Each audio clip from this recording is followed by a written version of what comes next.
Hello everybody, welcome to SD Tutorial once again. Today we are going to start with a new session of 10 standards biology.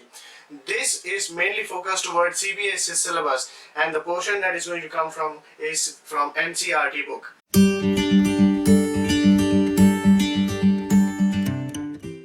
So let us start with the first chapter itself, that is life processes. But before I make you understand anything about life processes, it is very much essential for you to understand what is biology. So biology is a term which could be broken down into two different parts. The first part is bio, which is coming from the Greek word called bios. This bios means living organism, whereas the other word comes from the Greek word logos, that is study of. So we are basically going to say biology as study of living organisms. This study of living organism is focused only upon living organisms, and this is the reason why living organisms is been associated with a term called as life.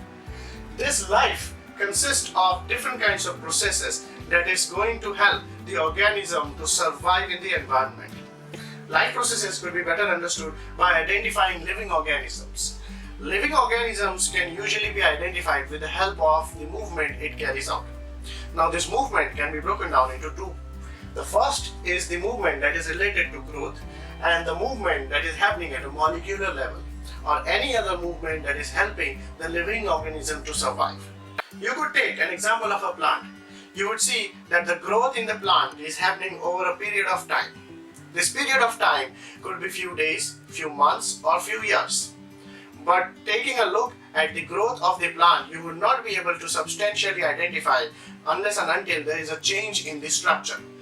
However, we would be able to call the plant as a living organism because we can identify that there are some molecular level growth that is happening or movement that is happening inside the plant.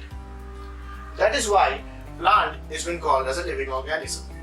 But this is not the case with other living organisms. You could take an example of human being. It can walk, it can talk. Even when it is sleeping, you could see the chest expanding as well as collapsing due to respiration. This is the reason why we call human as a living organism. Now these movements contribute towards a living organism's identification. However, there are certain processes that has to be taken into consideration if you want to call a living organism as a living organism. These life processes can be broken down into four different divisions. The first one is the nutrition. The second is respiration. The third is transportation. And the fourth is excretion. All these processes are required for a living organisms to survive. If these processes do not work in coordination, then the living organism may not survive. That is why we call these processes as life processes. We'll jump on to the details of the life processes in the coming videos. Stay tuned and subscribe to the channel to stay updated with all the other contents of 10 Standards Biology. Till then, goodbye.